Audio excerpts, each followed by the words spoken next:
નમસ્કાર, ન્યૂઝ 18 ગુજરાતીમાં આપનું સ્વાગત છે। આપની સાથે હું છું કોમલ। સમાચારની શરૂઆત કરીએ તો સુરતમાં અસામાજિક તત્વો બેકાબુ બન્યા છે, ત્યારે પૂણા ગામમાં સાડીના કારખાનામાં 2 રાઉન્ડ ફાયરિંગ થયું અને ભર બપોરે 2 રાઉન્ડ ફાયરિંગ થતા ચકચાર મચી જવા પામ્યો છે। પૂણા ગામ વિસ્તારમાં આવેલ ભાગ્યોદય ઇન્ડસ્ટ્રી પહેલા માળેનો બનાવ સામે આવ્યો છે, ત્યારે જૂના કારીગર દ્વારા 2 રાઉન્ડ ફાયરિંગ કરવામાં આવ્યું હતું। સાડીના કારખાનામાં કારીગર દ્વારા માલિક સાથે માથાકૂટ કરવામાં આવી હતી। બાદમાં રિવોલ્વરથી 2 રાઉન્ડ ફાયરિંગ કરવામાં આવ્યું હતું, તો ફાયરિંગ બાદ મોબાઈલની લૂંટ કરી જૂના 2 કારીગર ફરાર થઈ ગયા હતા। પૂણા પોલીસે ઘટનાસ્થળે પહોંચી વધુ તપાસ હાથ ધરી છે। શહેર ક્રાઇમ બ્રાન્ચની ટીમ પણ તપાસમાં જોડાઈ ગઈ છે, તો સીસીટીવીના આધારે આરોપીને પકડવા માટે તપાસ તેજ કરવામાં આવી છે। તો સુરતના પૂણા ગામનો આ વિસ્તાર સામે આવ્યો છે કે જ્યાં જૂના કારીગરો દ્વારા જે માલિક હતા તેની સાથે માથાકૂટ કરવામાં આવી અને ત્યારબાદ આ કારીગરો દ્વારા ફાયરિંગ કરવામાં આવ્યું હતું। ત્યારબાદ મોબાઈલ લઈને ત્યાંથી ફરાર થઈ ગયા હતા। મોબાઈલની લૂંટ આચરવામાં આવી હતી, પરંતુ ભર બપોરે ફાયરિંગ થતા ભાગદોડ મચી ગઈ હતી। એને જે ખાતા ઉપર ઝઘડો થયો હતો, આ કારીગરો ત્યાં કામ કેમ કરે છે એ બાબતે એને ધાક ધમકી આપી અને 2 થી 3 રાઉન્ડ ફાયરિંગ કરી અને અજાણ્યા કોઈ ઇસમ સાથે આવેલો અને ત્યાંથી ભાગી ગયેલ છે। તો અમારી સાથે હાલ સંવાદદાતા કીર્તેશ જોડાઈ ગયા છે। કીર્તેશ, જે પ્રમાણે આ પૂણા ગામનો જે બનાવ સામે આવ્યો છે, કારીગરો દ્વારા ભર બપોરે ફાયરિંગ કરવામાં આવ્યું હતું, આખી ઘટના કયા પ્રકારની હતી?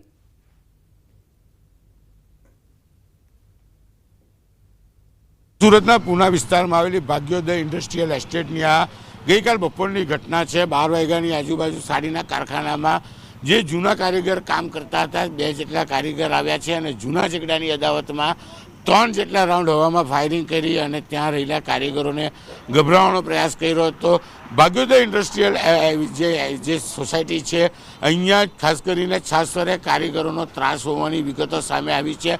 ભૂતકાળમાં રજાને લઈને કારીગરો હંગામો કર્યો હતો। અહીંયા કેટલાક લોકો કારીગરોને નેતા બનવાનો શોખ છે અને અવારનવાર પોતાની તાકાત બતાવવાનો પ્રયાસ કરતા હોય છે, ત્યારે જે કારીગરોને કારખાનામાંથી કાઢી મૂકવામાં આવ્યા હતા અને તેમની જગ્યા પર અન્ય કારીગરો કામ કરતા હતા, એટલે કે તેમની જગ્યા પર આવેલા કારીગરોને ધમકાવવા માટે જૂના કારીગરો બંદૂક લઈ પહોંચ્યા હતા અને 3 જેટલા રાઉન્ડ હવામાં ફાયરિંગ કરીને કારીગરોને બીવડાવવાનો પ્રયાસ કર્યો હતો। જોકે સમગ્ર ઘટના સીસીટીવીમાં કેદ થતાં પૂના પોલીસે આ મામલે ગુનો દાખલ કરી તપાસ શરૂ કરી છે। ખાસ કરીને સુરતમાં રોજીરોટીની તલાશમાં આવેલા પરપ્રાંતિયો ગુનાહિત માનસિકતા ધરાવતા હોય તેવી અનેક ઘટનાઓ સામે આવે છે, ત્યારે તેમાંની આ એક ઘટના સામે આવી છે। પોલીસે હાલ ગુનો દાખલ કરી તપાસ શરૂ કરી છે। જે કીર્તેશ, આપ જોડાયેલા રહેજો, અન્ય માહિતી પણ આપની પાસેથી લેતા રહીશું। સુરતમાં પતિ પત્નીના ઝઘડામાં પતિનો આપઘાતનો મામલો સામે આવ્યો છે। જમવાનું નહીં આપવા બાબતે ઝઘડો થયો હતો, તો વેસુ ખાતે રહેતા 25 વર્ષીય યુવકે ગળે ફાંસો ખાઈ આપઘાત કર્યો હોવાનો મામલો સામે આવ્યો છે। 25 વર્ષીય વિજયભાઈ લક્ષ્મણભાઈએ પત્ની સાથે ઝઘડો થતા મોતને વાલું કર્યું છે। નોકરી પરથી આવ્યા બાદ જમવાની બાબતમાં પત્ની સાથે ઝઘડો થયો હતો, તો 25 વર્ષીય યુવક 3 સંતાનોનો પિતા હતો અને યુવકે આપઘાત કરી લેતા 3 સંતાનોએ પિતાની હવે છત્રછાયા ગુમાવી છે।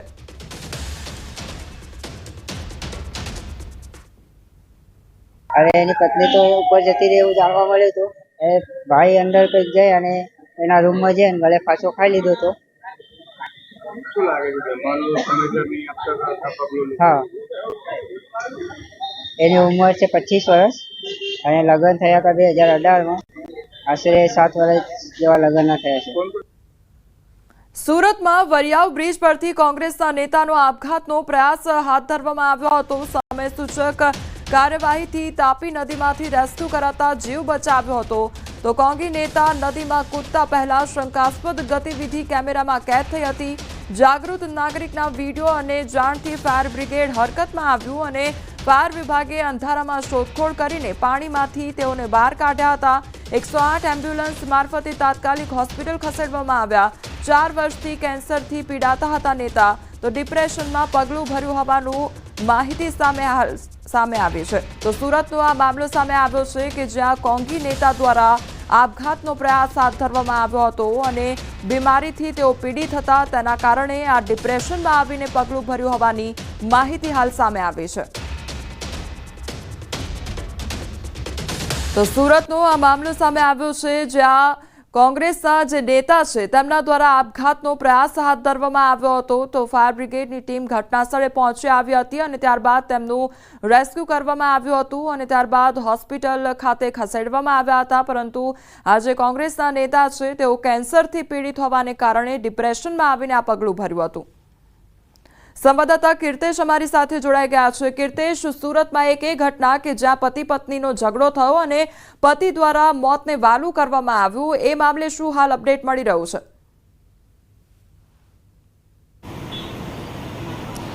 બિલકુલ, સુરતમાં લોકો કહી શકાય છે કે નાની નાની વાતે આપઘાત સુધી પહોંચી જતા હોય તેવા સેન્સિટિવ થઈ ગયા છે. ત્યારે પતિ પત્નીનો એક એવો ઝઘડો હોય છે કે જે મિનિટોમાં પૂરો થઈ જતો હોય છે, પણ અહીંયા પતિ પત્નીના ઝઘડાએ મોટું સ્વરૂપ લઈ લીધું હતું. પતિ કામ પરથી આવ્યા બાદ પત્નીને જમવા બાબતે કહ્યું હતું, જેને લઈને પતિ પત્ની વચ્ચે બોલાચાલી થઈ હતી અને પતિએ ઠપકો આપ્યો હતો, જે વાતને લઈને પત્નીએ ઝઘડો કર્યો હતો અને આ વાતનું લાગી આવતા પતિએ ઝેરી દવા પી આપઘાત કરી લેવાનો મામલો સામે આવ્યો છે.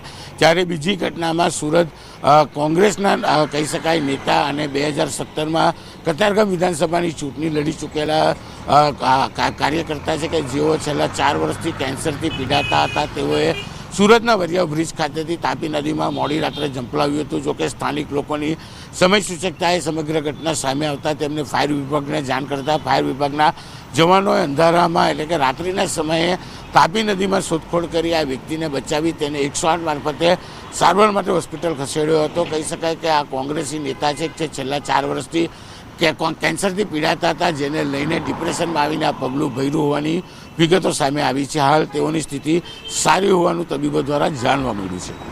કીર્તેશ, સુરતની આ ત્રણેય ઘટના, એક તરફ લૂંટનો પ્રયાસ કરવામાં આવ્યો, ફાયરિંગ કરવામાં આવ્યું, બીજી તરફ પતિ પત્નીનો આ ઝઘડો કે જેમાં પતિ દ્વારા મોતને વાલું કરવામાં આવ્યું, કોંગ્રેસના નેતા જે બીમારીથી પીડિત હતા અને તેમના દ્વારા આપઘાત કરવાનો પ્રયાસ કરવામાં આવ્યો. એટલે સુરતમાં આ પ્રકારની પરિસ્થિતિ શું સામાન્યપણે જોવા મળતી હોય છે? લૂંટનો પ્રયાસ, ફાયરિંગ થવું, શું એ સામાન્ય બની ગયું છે?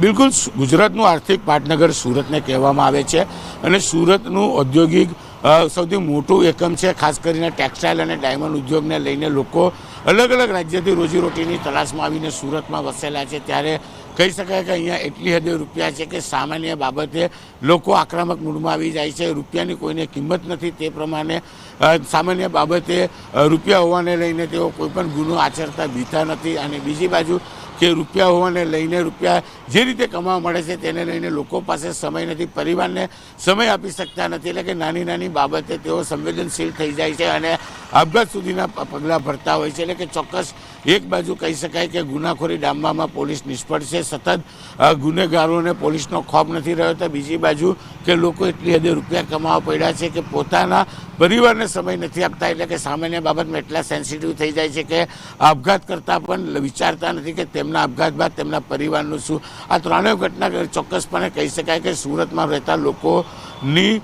ધીરજ શક્તિ કહી શકાય કે ખૂબ જ ઓછી છે. કારણ કે સામાન્ય બાબતે ફાયરિંગ કરવું, સામાન્ય પતિ પત્નીના ઝઘડામાં આપઘાત કરવો કે સામાન્ય રોગની સામે લડવાની જગ્યા પર તાપી નદીમાં ઝંપલાવવું, આ સામાન્ય ઘટનાઓ સુરતમાં સતત અને રોજ બે રોજ સામે આવતી હોય છે. જી કીર્તેશ, સમગ્ર માહિતી બદલ આપનો આભાર. તો સુરતમાં એક તરફ ઘર કંકાસમાં પતિ દ્વારા મોતને વાલું કરવામાં આવ્યું, તો બીજી તરફ લૂંટનો પ્રયાસ હાથ ધરવામાં આવ્યો અને ફાયરિંગ કરવામાં આવ્યું હતું. તો અન્ય એક ઘટના એ પણ સામે આવી કે જ્યાં કોંગ્રેસના જે નેતા હતા તેમના દ્વારા આપઘાતનો પ્રયાસ હાથ ધરવામાં આવ્યો હતો. લાંબી જે બીમારી હતી તેનાથી પીડિત હતા, કેન્સરથી પીડિત હતા અને તેના કારણે ડિપ્રેશન થઈ જવાને કારણે તેઓએ મોતને વાલું કરવાનો પ્રયાસ હાથ ધર્યો હતો.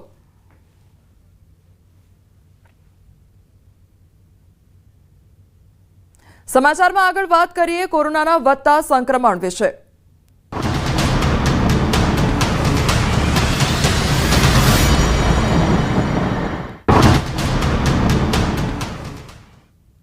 વડોદરા શહેરમાં કોરોનાએ ફરી એકવાર દસ્તક દીધી છે. કોરોનાના નવા 6 કેસ સામે આવતા તંત્ર હરકતમાં આવી ગયું છે અને એસએસજી હોસ્પિટલના આરએમઓ ડોક્ટર હિતેન્દ્ર ચૌહાણનું નિવેદન સામે આવ્યું છે.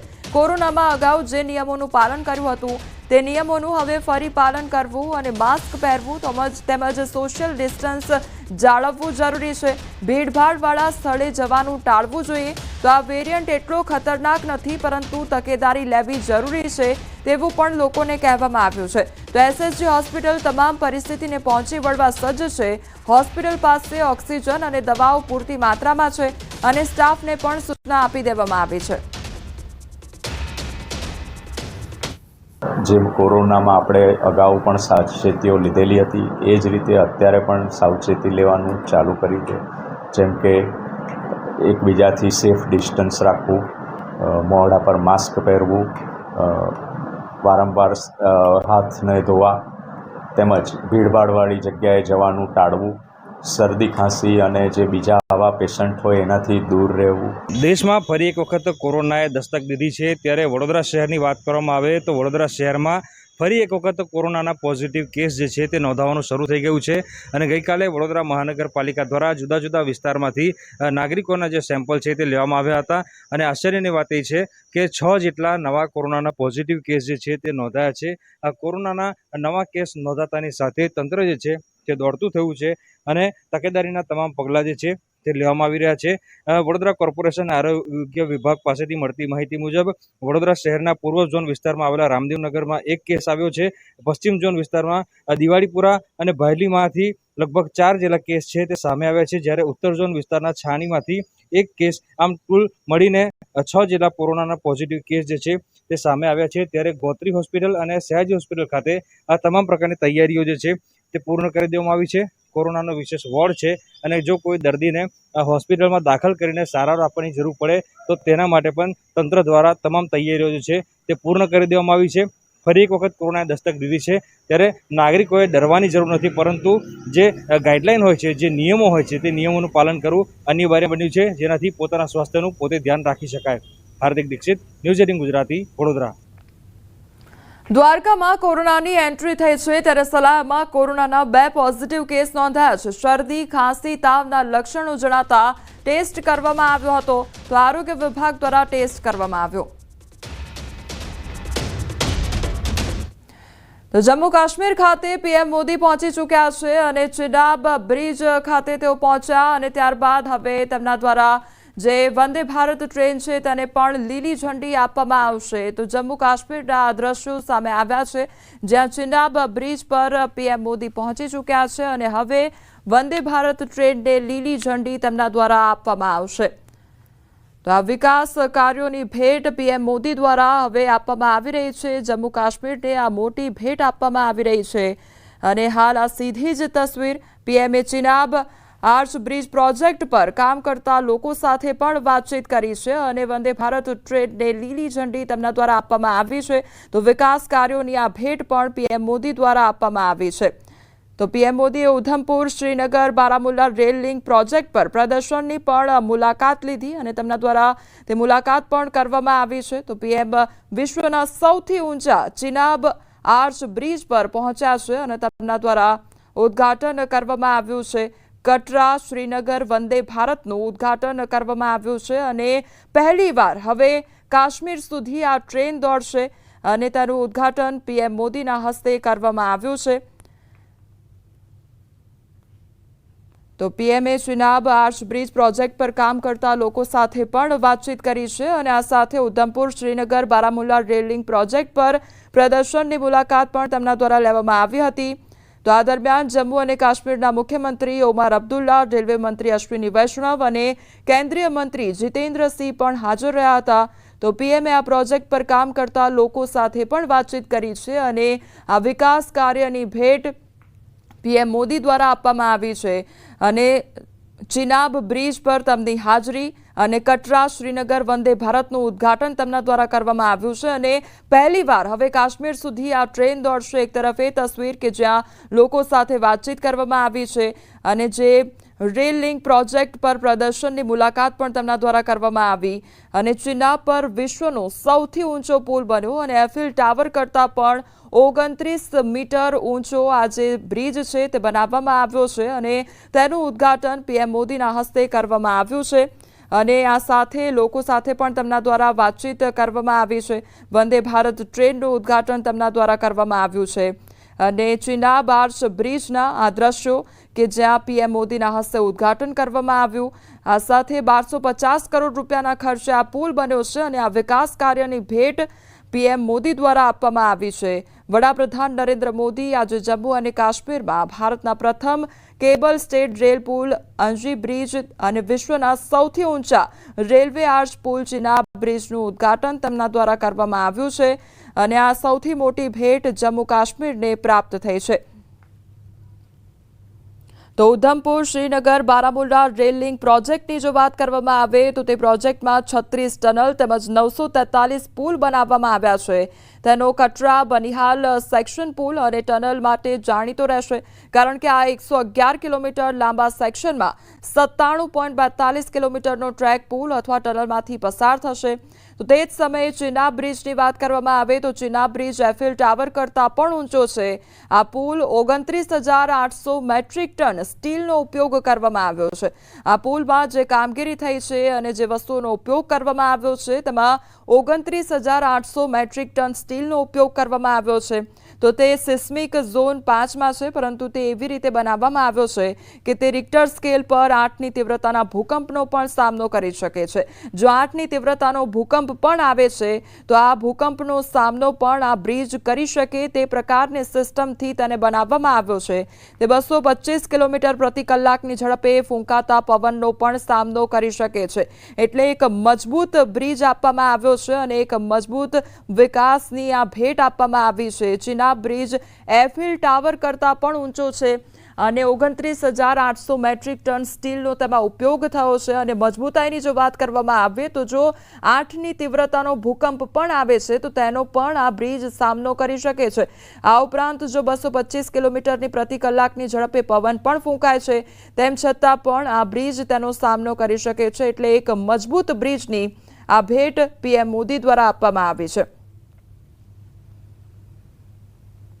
તો શ્રીનગરથી કટરા જતી વંદે ભારત એક્સપ્રેસને નવગામ રેલવે સ્ટેશન પણ શણગારવામાં આવી હતી અને ત્યારબાદ પીએમ મોદી દ્વારા લીલી ઝંડી આજે આપવામાં આવી છે અને તેનું ઉદ્ઘાટન કરવામાં આવ્યું છે.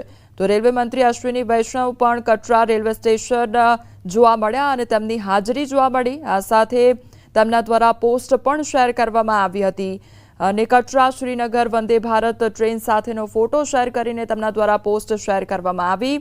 આ સાથે રેલવે મંત્રી દ્વારા પણ એક પોસ્ટ શેર કરવામાં આવી છે કે વિશ્વના સૌથી ઊંચા રેલવે આર્ચ ચિનાબ બ્રિજનો વિડીયો તેમના દ્વારા શેર કરવામાં આવ્યો છે અને સપને નહીં હકીકત બુનતે હૈ તે પ્રકારની વાત તેમના દ્વારા કરવામાં આવી છે. એટલે અત્યારે તમામ લોકોમાં એ ખુશી જોવા મળી રહી છે કારણ કે ખૂબ મોટા બ્રિજનું આ નિર્માણ થયું છે અને સૌથી મોટી ભેટ આ જમ્મુ કાશ્મીરને આપવામાં આવી છે. એટલે આ વિકાસ કાર્યોને લઈને વિકાસની ભેટને લઈને તમામ લોકોમાં ખુશી અત્યારે જોવા મળી રહી છે. આ સિવાય રેલવે મંત્રી દ્વારા પણ એક વીડિયો શેર કરીને પોસ્ટ કરવામાં આવ્યું છે કે દ્રઢ પ્રતિજ્ઞ સોચ લો તો પ્રશસ્ત બળે ચલો આ પ્રકારની તેમના દ્વારા વાત કરવામાં આવી છે પોસ્ટ શેર કરીને. વડાપ્રધાન નરેન્દ્ર મોદીની જમ્મુ અને કાશ્મીર મુલાકાત પહેલા તમામ પ્રકારની તૈયારીઓ કરવામાં આવી હતી અને સીધી જ અત્યારે એ તસવીરો પણ સામે આવી છે.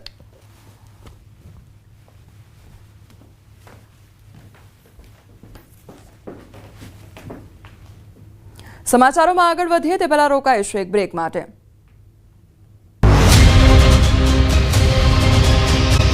સમાચારમાં આગળ વધીએ તો રાજકોટ ભાવનગર રોડ પર આવેલા મહિકા નજીક ગમખ્વાર અકસ્માત સર્જાયો. બોલેરો કાર પુલ પરથી નીચે ખાબકી ઘટના સ્થળે જ 2 લોકોના મોત નીપજ્યા હોવાનો મામલો સામે આવ્યો છે. તો રાજકોટનો આ મામલો સામે આવ્યો છે જ્યાં અકસ્માત સર્જાયો હોવાની ઘટના બની છે. તો મહિકા નજીક ગમખ્વાર અકસ્માત સર્જાયો. બોલેરો કાર પુલ પરથી નીચે ખાબકી હોવાની ઘટના બની છે. તો ઘટના સ્થળે જ 2 લોકોના મોત નીપજ્યા છે. સંવાદદાતા અંકિત અમારી સાથે જોડાઈ ગયા છે. અંકિત, અકસ્માતની આ ગંભીર ઘટના જ્યાં પુલ પરથી બોલેરો કાર ખાબકી હતી, કયા પ્રકારની પરિસ્થિતિ, શું અપડેટ? ખાસ કરીને વાત કરવામાં આવે તો રાજકોટ શહેરના આજીડેમ પોલીસ સ્ટેશન વિસ્તારમાં આવતા રાજકોટ ભાવનગર હાઈવે ઉપર જે મહિકા ગામ આવેલું છે, આ મહિકા ગામ નજીક સરકારી કારને અકસ્માત નડ્યો હોવાની ઘટના છે તે સામે આવી છે. ખાસ કરીને વાત કરવામાં આવે તો માર્ગ એન્ડ મકાન વિભાગની જે બોલેરો કાર છે તેને અકસ્માત નડ્યો છે અને અકસ્માતમાં માર્ગ એન્ડ મકાન વિભાગના જે અધિકારી છે ચંપક પટેલ તેમનું ખાસ કરીને મૃત્યુ નિપજ્યું હોવાનું છે તે સામે આવ્યું છે. સાથોસાથ જે ડ્રાઈવર જે બોલેરો કાર ચલાવતો હતો જાવેદ પઢિયાર તેનું પણ ઘટના સ્થળે જ મોત નિપજ્યું હોવાનું છે તે સામે આવ્યું છે. બનાવ સંદર્ભે આજીડેમ પોલીસ દ્વારા ઇન્ક્વેસ્ટ પંચનામા સહિતની કાર્યવાહી પૂર્ણ કરીને બંનેની જે લાશ છે તેને પીએમ અર્થે રાજકોટ શહેરના સિવિલ હોસ્પિટલ ખાતે આવેલા પીએમ રૂમ ખાતે પણ ખસેડવામાં આવી છે. ખાસ કરીને જે માર્ગ એન્ડ મકાન વિભાગના સૂત્રોનું જણાવીએ તો તેમના દ્વારા જણાવવામાં આવ્યું છે કે જે વ્યક્તિનું જે અધિકારીનું મૃત્યુ થયું છે ચેતન જે પટેલ તે ખાસ કરીને યાંત્રિક વિભાગ સાથે જોડાયેલા હોવાનું છે તે સામે આવ્યું છે. મૂળ વલસાડના વાપીના રહેવાસી હોવાનું જાણવા મળ્યું છે. તેમજ સંતાનમાં એક દીકરો અને એક દીકરી હોવાનું સામે આવ્યું છે. જે અંકિત, સમગ્ર માહિતી બદલ આપનો આભાર.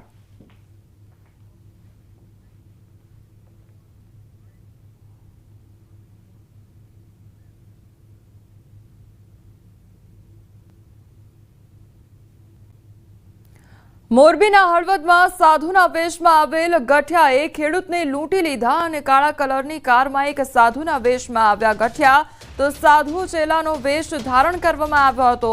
ગઠિયાઓએ લૂંટ ચલાવી અને કોઈબા રોડ પર મંદિરનું સરનામું પૂછવાના બહાને લૂંટ ચલાવવામાં આવી હતી. તો કારમાં બેસેલ એક શખ્સે ખેડૂતને કહ્યું, આવા સાધુ ક્યાંય જોવા મળશે નહીં. ખેડૂત સાધુને પગે લાગવા કારમાં ગયા અને બન્યા શિકાર. બંને શખ્સોએ કારમાં ખેડૂતને પકડી 1.22 લાખ રૂપિયા લૂંટી લીધા. તો હળવદ પોલીસે 2 અજાણ્યા શખ્સો વિરુદ્ધ નોંધ્યો છે ગુનો. પોલીસે બંને ગઠિયાઓને શોધવા હાથ ધરી છે તપાસ. ભાવનગર શહેરના રામ મંત્ર મંદિર નજીક નજીવી બાબતે મારામારીની ઘટના બની છે. પેટ્રોલ પુરાવા ગયેલ પરિવાર તેમજ પેટ્રોલ પંપ પર કામ કરતા ઇસમ વચ્ચે સામાન્ય બાબતે બોલાચાલી થઈ હતી, જેમાં પેટ્રોલ પંપ પર કામ કરતા ઇસમે પરિવાર સાથે રહેલ 6 વર્ષીય બાળકના માથાના ભાગે પાઇપના ઘા ઝીક્યા. પેટ્રોલ પંપ પર કામ કરતા ઇસમે બાળકને માથા પર લોખંડના પાઇપ વડે ફટકા માર્યા. તો બાળકને ગંભીર ઇજાઓ પહોંચતા તેને હોસ્પિટલમાં ખસેડવામાં આવ્યો. જોકે આ ઘટના બાદ લોકોમાં ભારે રોષનો માહોલ છે. તો બાળક પર હુમલો કરનાર આરોપીઓને કડક સજા કરવા લોકોએ રજૂઆત કરી છે. મોટી સંખ્યામાં લોકો એકઠા થઈ આરોપીનું સરઘસ કાઢવા માંગ કરી છે. તો આ ઘટનાને લઈ પોલીસે ફરિયાદ નોંધી આગળની કાર્યવાહી હાથ ધરી છે.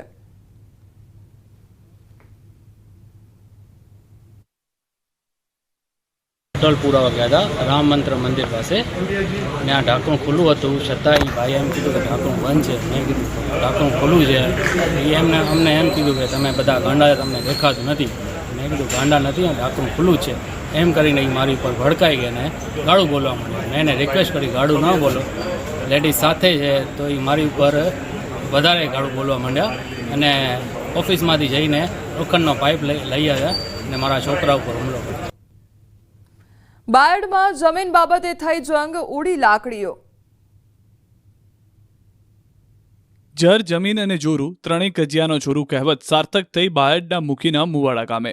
અહીં જમીન બાબતે ધીંગાણું થયું હતું. મુવાડા ગામે ઇન્દ્રાણ સીમની સર્વે નંબર 482માં કેટલાક શખ્સોએ દબાણ કર્યું હતું, જેથી જમીન માલિકે દબાણકર્તાઓને હટાવવા માટે અરજીઓ કરી હતી. આ વાતનો ખાર રાખીને દબાણકર્તાઓએ અરજી કરનાર જમીન માલિક પર હુમલો કર્યો. અરજી કેમ કરો છો કહીને લાકડીઓ લઈને તૂટી પડ્યા.